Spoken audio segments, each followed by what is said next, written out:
আসসালামু আলাইকুম এভরিওয়ান। অন্ধমের ভালোবাসা গল্পের 14 নম্বর পার্ট।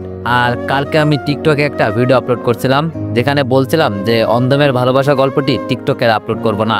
আর তোমরা অনেকেই ভাবতেছো যে আমি এই গল্পটি আর আনবো না। না, এমন কিছু না। আমি এই গল্পটি শুধুমাত্র টিকটকে আপলোড করব না, তাছাড়া ইউটিউবে করব। আর তোমাদের শুধু একটা কথাই বলে রাখবো, তোমরা ফেক আইডিগুলো থেকে একটু দূরে থাকবা, কারণ এগুলো থেকে অনেকেই স্ক্যাম করে। তো যাই হোক, চলো বেশি কথা না কইয়া গল্প শুরু করা যাক। রিয়া ভয় পেয়ে আমার পিছনে এসে দাঁড়িয়ে বলল, এখন তাহলে আমাদের কি হবে? এই গ্রামটা আমার কাছে মোটেও সুবিধার মনে হচ্ছে না। আমি ওকে সাহায্য গিয়ে বললাম, আরে আমাদের কিছুই হবে না, আর ওরা তো বাংলায় কথা বলছে, এত কিছু হবে না আশা করি, শুধু আমি যা বলবো তুমি তাই করবে, ঠিক আছে? রিয়া বলল, ওই দেখো সামনে দুইটা মেয়ে আসছে। সামনে তাকিয়ে দেখি সত্যি দুইটা মেয়ে আসছে, তাও আবার হাতে করে ছোট ছোট হাত পাকাগুলো নিয়ে। অনেক সময় চায়না মুভিতে দেখা যায় এগুলো নাকি মারাত্মক একটা অস্ত্র হিসেবে ব্যবহার করা হয়। এতটাই ধারালো যে কারো গায়ে একটু লাগলেই সাথে সাথে কেটে যাবে। ওয়েট, তোমরা অনেকেই দেখতেছি গল্পটি বাস্তবের সাথে মিলাইছো। তো একটা কথাই বলি যে গল্পটি গল্পের মতো করে দেখো, বাস্তবের সাথে মিলাইও না। আর যদি তোমাদের এই গল্পটি নিয়ে কোনো প্রশ্ন থাকে, তাহলে আমার এই ভিডিওর ডেসক্রিপশনে আমার টেলিগ্রাম গ্রুপের লিঙ্ক আছে, ওখানে জয়েন হয়ে আমাকে মেসেজ করো। মনে মনে চিন্তা করছি, ওরা তো দেখি চায়নাদের সব নিয়মকানুন মেনে চলে। দুইটা মেয়ে এসেই আমাদের সামনে বলে উঠলো, আমাদের সাথে ভালোই ভালোই চল বলছি, আমাদের বাধ্য করো না তোমাদের উপর আঘাত করতে। আমি মেয়েটার কথায় উত্তর দিয়ে বললাম, জি বলুন, আমরা তো আপনাদের জন্যই অপেক্ষা করছি। ওদের পিছনে যেতে যেতে বললাম, আমাদের এখন কোথায় নিয়ে যাচ্ছেন? রিয়া তো ভয়ে আমার পিছনে পিছনে চুপচাপ আসছে, বেচারির মুখে কোনো কথা নাই। তবে মেয়েগুলো আমাকে ভয় দেখিয়ে বলল, তোদের সাহস কি করে হয় আমাদের গ্রামে আসতে? যেখানে আমাদের গ্রামে আসতে সবাই ভয় পায়, সেখানে তোরা কিভাবে আসলি? আমি বললাম, আরে আমরা কি এখানে আসতে চাইছি? একটা বিপদে পড়ে আসা হয়েছে। আচ্ছা এখন বলেন আমাদের কোথায় নিয়ে যাচ্ছেন? মেয়েটা আমার দিকে একবার তাকিয়ে বলল, রাজমাতার কাছে নিয়ে যাচ্ছি তোদের, যার কথাই এই গ্রাম চলে, যিনি এই গ্রামের প্রধান। আমি বললাম, সে নিয়ে যান, সমস্যা নেই, তবে আপনি কিন্তু খুব সুন্দর আছেন, দেখতে একদম পরীর মতো। মেয়েটা আমার কথা শুনে চোখ গরম করে আমার দিকে তাকিয়ে বলল, আমাকে পটানোর চেষ্টা করবি না, আমরা হলাম চিরকুমারী। মনে মনে বললাম, মেয়েরাও কি আবার চিরকুমারী হয়? আমার তো বিশ্বাসই হচ্ছে না। গ্রামের অনেক মানুষ আমাদের দিকে তাকিয়ে আছে, মনে হচ্ছে জানো আমরা আজব গ্রহের প্রাণী। রিয়া আমার কানে কানে ফিসফিস করে বলল, এখন আমাদের কি হবে? আমার তো খুব ভয় করছে। আমিও মজা করে বললাম, কি আর হবে, ওরা হয়তো আমাদের মেরে ফেলবে, এটাই হবে। রিয়া আমার কান টেনে দিয়ে বলল, মজা করা হচ্ছে না আমার সাথে? আমি বললাম, বুঝতে পারছো যেহেতু তো আমাকে বলছো কেন? বলছি না চুপচাপ থাকো, আমি যা বলছি তাই শোনো, তাহলে তোমারও ভালো হবে সাথে আমারও। আমাদের সাথে থাকা দ্বিতীয় মেয়েটা বলল, এত ফিসফিস করে কি কথা বলা হচ্ছে, চুপচাপ থাকতে পারিস না?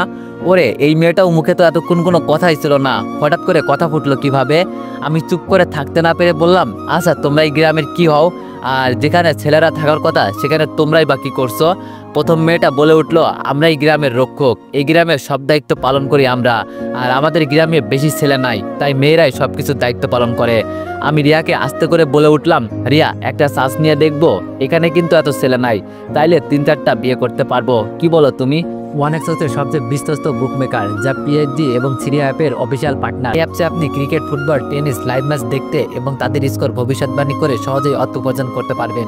সেই সাথে BMW গাড়ি, আইফোন, ল্যাপটপ এবং আরও অনেক নগদ পুরস্কার জেতারও সুযোগ রয়েছে।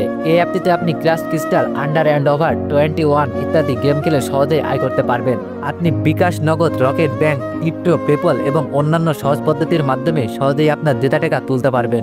এখানে আপনি 24 ঘন্টায় 7 দিন গ্রাহক সহায়তা পাবেন। তাই এখনই পিন কমেন্টের লিঙ্ক ব্যবহার করে রেজিস্ট্রেশন করুন, অথবা গুগলে ওয়ানেক্স সার্চ লিখে রেজিস্ট্রেশন করুন। আর হ্যাঁ, রেজিস্ট্রেশনের সময় আমার প্রোমো কোড VODO7 ব্যবহার করে প্রথমবার ডিপোজিটে 20,000 টাকা পর্যন্ত পান। রিয়া আমার পিঠে জোরে একটা ঘুষি দিয়ে বলল, মাথা থেকে এইসব আজে বাজে চিন্তা দূর কর, এখন এটা চিন্তা কর মৃত্যু থেকে কিভাবে বাঁচবো। আমি বললাম, এত চিন্তার কি আছে, ওদের রাজমাতাকে পটিয়ে ফেলবো, তাইলে সব সমস্যার সমাধান হয়ে যাবে। রিয়া বলল, তোরে যে এখন কি করতে মন চাইছে আমার, সব সময় খালি মজা করিস, কখনো একটু সিরিয়াস হবি না তুই? আমি রিয়ার কথা ছেড়ে সামনের মেয়েগুলোকে বললাম, আর কত দূর যেতে হবে আমাদের, পেটে এমনি কিছু নাই। দ্বিতীয় মেয়েটা বলে উঠল, এই তো চলে আসছি, রেডি হও তোমরা। মাথায় হাত দিয়ে চুলগুলো ঠিক করে মেয়েটার উদ্দেশ্য করে বললাম, আমাকে এখন ঠিক লাগছে না। মেয়েটা একটা হাসি দিয়ে বলল, নিজের মরণ নিজেই ডেকে আনছিস না? এটা বলেই মেয়েগুলো আমাকে রেখে ভিতরে চলে গেল। একটু পর একটা ছেলে এসে বলল, আপনাদের ভিতরে যেতে বলছে, চলেন আমার সাথে। যেই ভিতরে যাব, পাশ থেকে একটা মেয়ে একটু জোরেই বলে উঠলো, ওরা ভিতরে ঢুকছে রাজমাতা। ভিতরে গিয়ে দেখি পুরাতন যুগের রাজারা একত্রে বসে যেভাবে মিটিং সমালোচনা করতো, ঠিক ওরা ওইভাবে বসে আছে। তবে এখানে ময় মুরব্বি বেশি।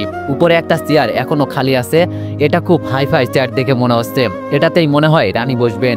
একটু পর একটা ইয়াং মেয়ে, পুরোই আমাদের মতোই বয়স, দেখতে শুনতে ভালোই সুন্দর আছে, এই মেয়েটাই এসে রানীর জায়গায় বসলো।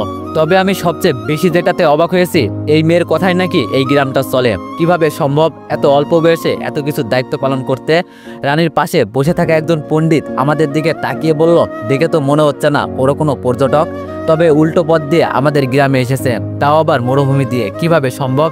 রানী আমাদের উদ্দেশ্য করে বলল, তোমরা এখানে কিভাবে আসলে আর কি বা চাও তোমরা আমাদের কাছে, সত্যি করে বলো।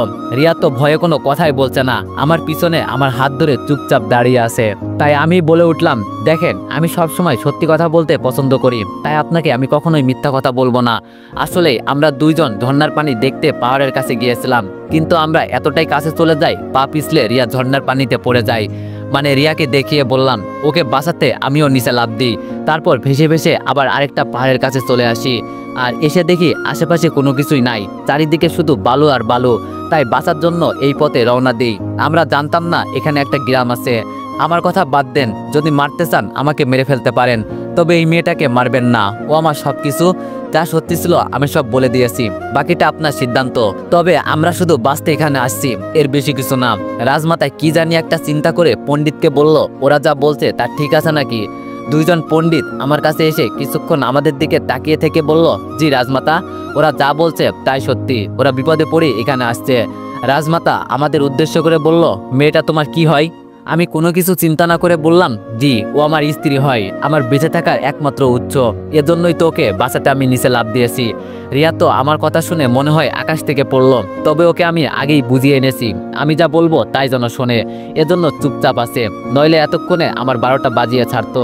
হঠাৎ করে পাশ থেকে এক মুরব্বী বলে উঠল, রাজমাতা ওদের কথায় বিশ্বাস করবেন না, আজকাল ছেলেমেয়েরা যখন ধরা পড়ে তখন একই কথা বলে, বিপদ থেকে বাঁচার জন্য। আমি মনে মনে চিন্তা করলাম, এই শালা তো আমাকে ফাঁসিয়ে দিবে, সবকিছুর মাঝে মনে হয় পানি দিয়ে দিল। আমি এবার তাড়াতাড়ি বলে উঠলাম, রাজমাতা আপনি বিশ্বাস করুন, অযথা কারোর জন্য নিজের জীবন দেওয়া কোনো দরকার আছে? পাহাড়ে এত উঁচু থেকে কেনই বা লাফ দিয়ে মরবো? এই কথা বলতে রানীর চোখে আমার চোখ পড়তেই উনি চোখ ছড়িয়ে নিয়ে বলল, ঠিক আছে ঠিক আছে, তোমার কথাই বিশ্বাস করলাম, তবে তোমাদের এখান থেকে চলে যেতে হবে। আমি বললাম, জি অবশ্যই চলে যাব, তবে আপনাদের গ্রামে যেহেতু আসছি 1-2 দিন একটু গ্রামটা ঘুরে দেখি, তারপর না হয় গেলাম। রিয়া আমার হাতে চিমটি দিয়ে বলল, কি বলছো এসব তুমি? ওদের বলো আমাদের শহরের রাস্তাটা দেখিয়ে দিতে, এখান থেকে যত তাড়াতাড়ি সম্ভব যেতে পারবো ততই আমাদের জন্য ভালো হবে। যেই আমি কিছু বলতে যাব তখনই রানী বলে উঠল, তোমার বউ কি বলে? আমি বললাম, জি ও নাকি আপনাদের অনেক ভয় পায়, তাই চলে যেতে বলছে।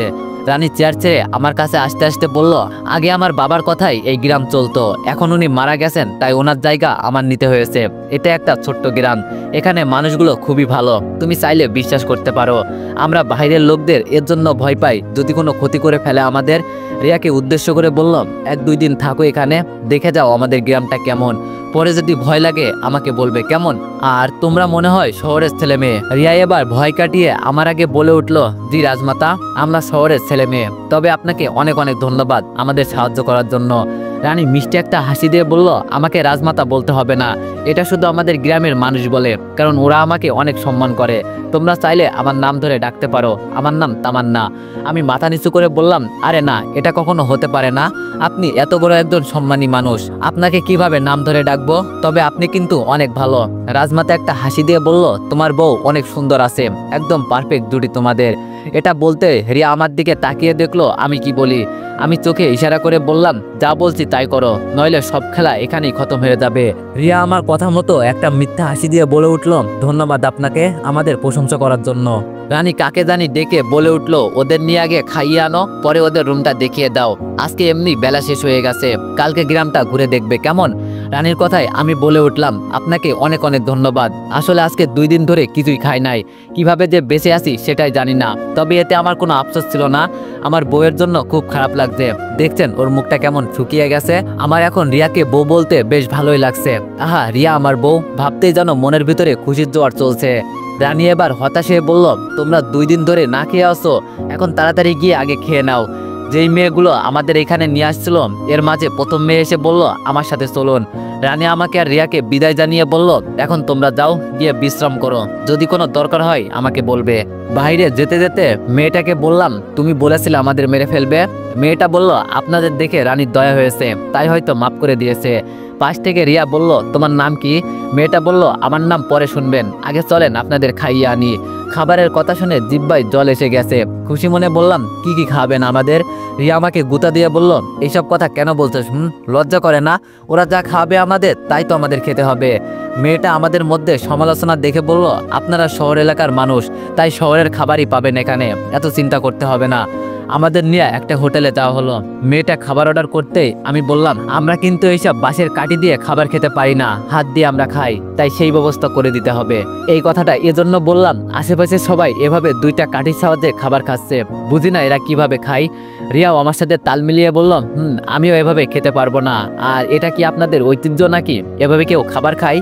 মেয়েটা আমাদের কথা শুনে উঠে ভিতরে গিয়ে কি জানি বলে এসে আমাদের কাছে এসে বলল সব হয়ে গেছে, আপনারা যেভাবে চান সেভাবেই ওরা খাবার দিবে। একটু পর আমাদের খাবার চলে এলো। আহা কি সুস্বাদু খাবার! খেতে খেতে আমি বললাম আচ্ছা তোমার নামটা তো বলো। মেয়েটি বলল জি আমার নাম লাইলি। রিয়া ওর নাম শুনে খাবার খাওয়া বন্ধ করে বলল তাহলে অবশ্যই তোমার মজনু আছে, তুমি না বললে তুমি চিরকুমারী। মেয়েটা শুধু পারছে না আমাদের উপর রাগ মিটাতে। আমি ওকে একটু শান্ত করে বললাম এতটা রেগে গিয়েও না, ওই এমনি একটু মজা করলো। খাবার শেষে আমাদের একটা রুম দেখিয়ে দিল।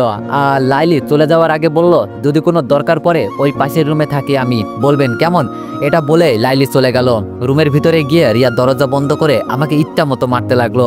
আমি ওকে থামানোর জন্য জড়িয়ে ধরে বললাম আমাকে ভেবে মারছো কেন? রিয়া আমার হাত কামড়ে দিয়ে বলল আমাকে ছাড় বলছি। আমি বললাম ছাড়লে মারবে না তো আবার?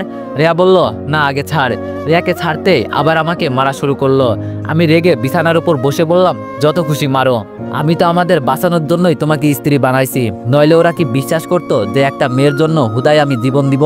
রিয়া আমাকে মারা বন্ধ করে বলল তোর কথা ঠিক আছে, তবে পরের বার কোনো নাটক করলে আমার থেকে অনুমতি নিয়ে করবি কেমন? হঠাৎ দরজায় টকটক আওয়াজ শোনা গেল। আমি উঠে গিয়ে দরজা খুলতেই দেখি লাইলি আমাদের জন্য পোশাক নিয়ে আসছে। বলে গেল এগুলো রাতের জন্য দেওয়া হলো, এক পোশাকে আর কতক্ষণ থাকবেন?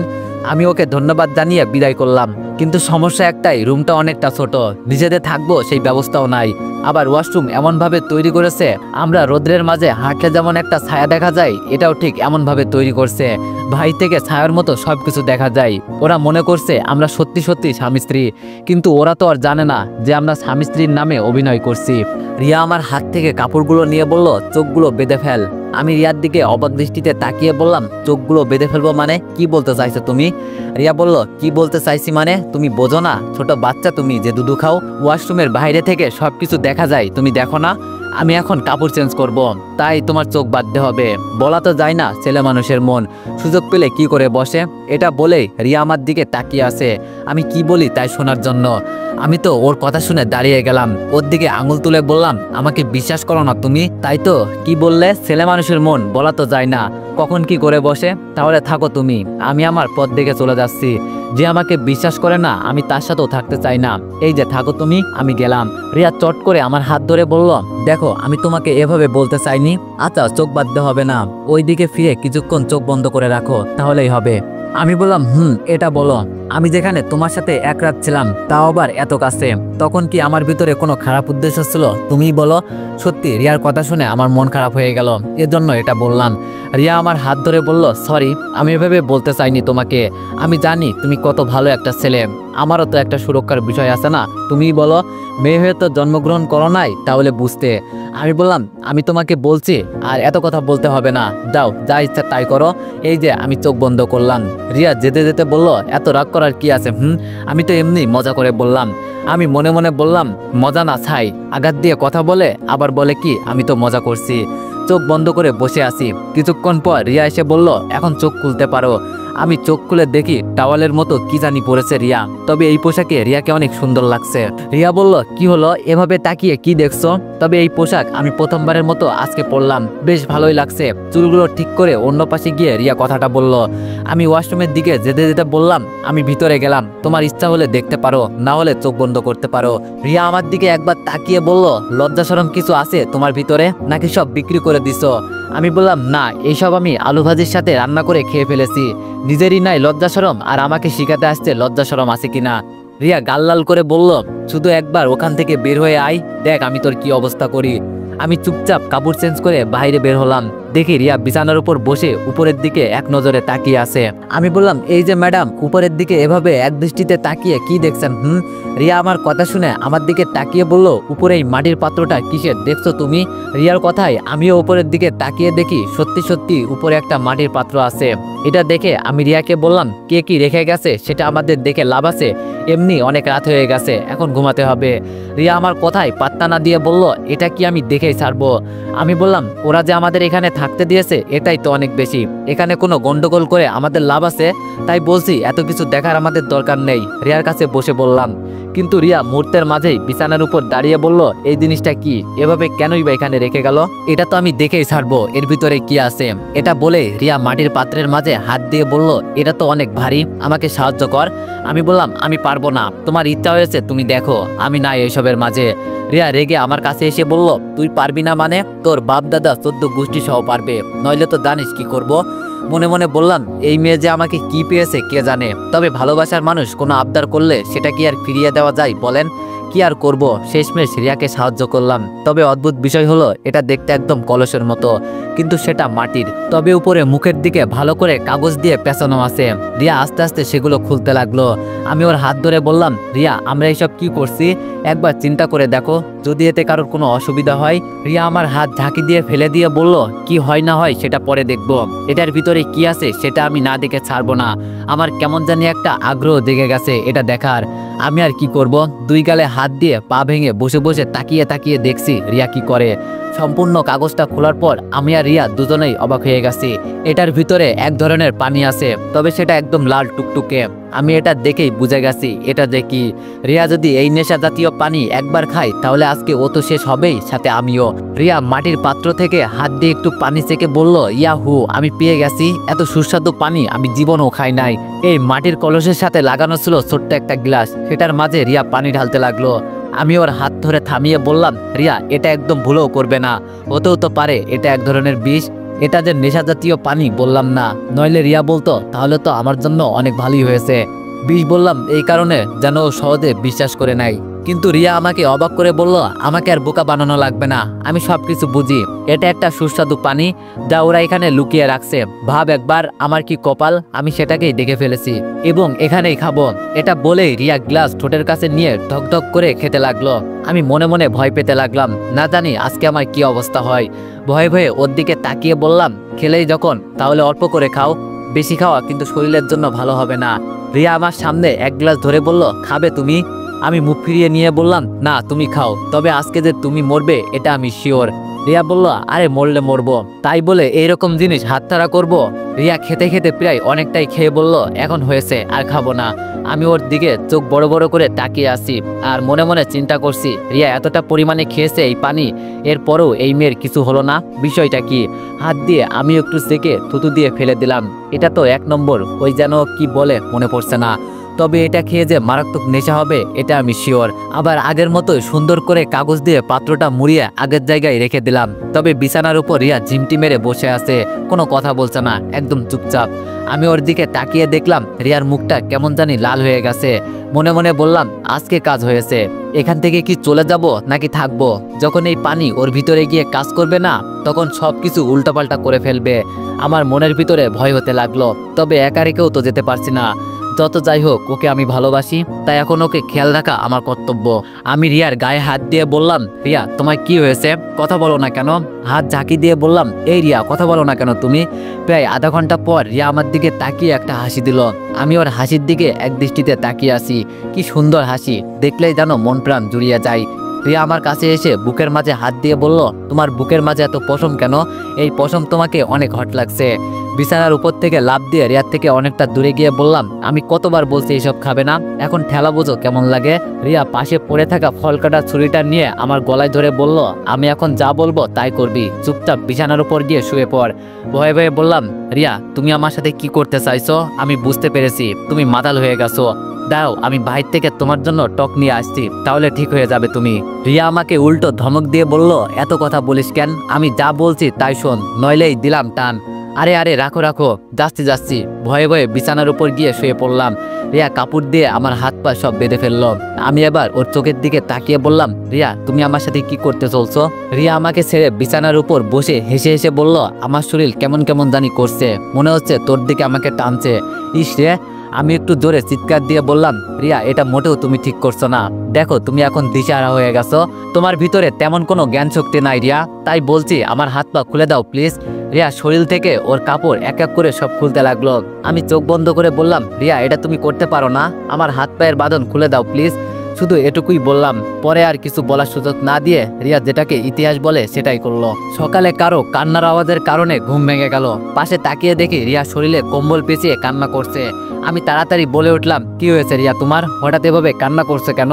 ঠাস করে রিয়া আমার গালে একটা চড় দিয়ে বলল, তুই কোনো কথা বলবি না, আমার দুর্বলতার সুযোগ নিয়েছিস আজকে। আমি আগেই বলেছিলাম ছেলেদের আজ যাই হোক বিশ্বাস করো না, আর আজকে তুই সেটাই প্রমাণ করে দিলি। এখন আমি সাইমনকে কিভাবে আমার এই মুখ দেখাবো? তুই এটা আমার সাথে করতে পারলি? একবার আমার কথা চিন্তা করতিস। আমি ওকে জোরে একটা ধমক দিয়ে বললাম, তুই আমার সাথে কোনো কথা বলবি না, আমাকে বললি না আমি তো সর্বনাশ করছি না, দাঁড়া আমার হাত পায়ের বাঁধনগুলো আগে খুলে দে। রিয়া কান্না বন্ধ করে বলল, তোমাকে এভাবে হাত পা বেঁধে রেখে গেল কে? আমি বললাম, ও সব কাজ করে এখন ভালো সাজা হচ্ছে না। জোরেই বললাম, আমার হাত পায়ের বাঁধনগুলো খুলে দিবি কিনা? রিয়া ভয় পেয়ে আমার বাঁধন খুলে দিল। আমি উঠে কাপড় পরলাম, উপর থেকে ফোনটা নিয়ে রিয়ার হাতে দিয়ে বললাম, এখন ভালো করে দেখো কে কার সর্বনাশ করেছে। আমি জানতাম রিয়া উল্টাপাল্টা কিছু করবে, এর জন্য আমি আগে থেকে ক্যামেরা চালু করে রাখছি। আর রিয়া যে আমার সাথে এরকম কিছু একটা করবে সেটা আমার কল্পনার বাইরে ছিল। হঠাৎ করে যে কিভাবে কি হয়ে গেল বুঝতেও পারি নাই। এইসব হবে আগে জানলে আমি বেশ সতর্কতাই অবলম্বন করতাম। রিয়া অল্প কিছু ভিডিও দেখে ডিলিট করে দিয়ে ফোনটা আমার হাতে দিয়ে দিল।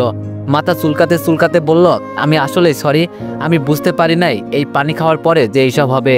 তখন আমার কেমন কেমন জানি করছিল, আমি তখন নিজেকে কন্ট্রোল করতে পারি নাই। বুঝলে কি আর এইসব হতো? অসহায় সুরে কথাটা বলল রিয়া। আমি বললাম, ও তা বুঝবে কিভাবে, আমি কত করে তোমায় না করছি, কিন্তু তখন তো আমার কথা শুনলে না, আমার সব কিছু কেড়ে নিয়েছ। এখন আমি আমার হবু বউকে কি বলে জবাব দিব?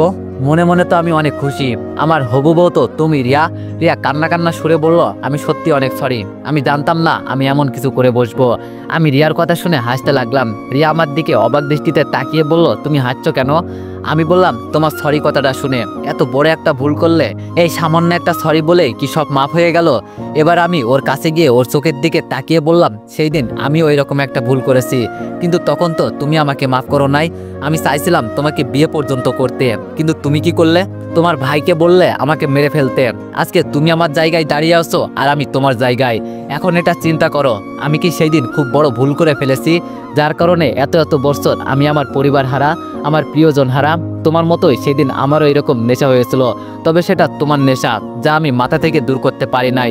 এত বড় একটা ভুল যা জীবনের একটা অংশ, এটাকে সামান্য একটা সরি বলে মাফ হয়ে যাবে? যদি মাফই করা যেত তাহলে এত এত বছর আমি বা কেন শাস্তি পেলাম? কেন আমি তোমার থেকে এত দূরে ছিলাম? জবাব আছে তোমার কাছে রিয়া? আমার কথা শুনে রিয়ার হার্টবিট মনে হয় বন্ধ হয়ে যাচ্ছে। তোতলাতে তোতলাতে বলল, তো তুমি কে? আমি ওর দিকে গভীর দৃষ্টিতে তাকিয়ে বললাম, ভালো করে তাকিয়ে দেখো তো আমাকে চেনা যায় নাকি? মনে পড়ে সেই মানুষটাকে, একটা ভুলের কারণে যাকে তোমরা মেরে ফেলতে চাইছিলে? রিয়া আমার মুখে হাত দিয়ে ভালো করে একবার দেখলো, হাত ছেড়ে আমার থেকে অনেকটাই দূরে গিয়ে বলল, দীপু তুমি? আমি হাসি দিয়ে বললাম, আমাকে এত তাড়াতাড়ি চিনে ফেললে তুমি? আজকে তো আমি তোমার সাথে জোর করে কিছু করতে চাই নাই, নাকি তুমি প্ল্যান করে এইসব করেছো আমার সাথে? রিয়া আমাকে উল্টো প্রশ্ন করলো, তুমি যে দীপু আমার বিশ্বাস হচ্ছে না, আমার সাথে মিথ্যা কথা বলছো তাই না তুমি? আমি বললাম, ও এখন কেন বিশ্বাস হবে? আমাকে ছেড়ে নতুন নাগর পেয়েছো, তবে সেই দিন তোমার ভাই আমাকে মারে নাই, অন্য দেশে আমাকে পাচার করে দেয়, মনে করে আমি অন্য দেশে গিয়ে মারা যাব। এত সহজে আমি কিভাবে মারা যাই বলো? তোমরা আমার সাথে যেই গেম খেলছো এর হিসাব নিতে হবে না? এই বলে আমি রিয়ার দিকে এগিয়ে যেতে লাগলাম, আর রিয়া পিছনে যেতে যেতে একসময় ওর দেয়ালে পিঠ থেকে গেল। আমি দুই হাত দিয়ে ওকে আটকে চোখ গরম করে প্রশ্ন করলাম, আমার সাথে এমন করলে কেন রিয়া? নাকি ওই দিনের প্রতিশোধ নিলে তুমি? রিয়া মাথা নিচু করে চোখের পানি ছেড়ে বলল, আমি জানি না এটা কিভাবে হলো, আর তুমি কেনই বা আমার জীবনে আবার ফিরে এলে। আমি বললাম, কেন, যাকে ভালোবাসি তার কাছে ফিরে আসবো না? এত বছর পর আমি তোমার কাছে ফিরে আসছি, আর তুমি বলো আমি কেনই বা তোমার জীবনে ফিরে এলাম? আজকে আমাকে যেভাবে তুমি ব্যবহার করলে না, একদিন ঠিক আমিও তোমার সাথে এমনটা করেছিলাম। এখন চিন্তা করো, অপরাধ কি আমার ছিল?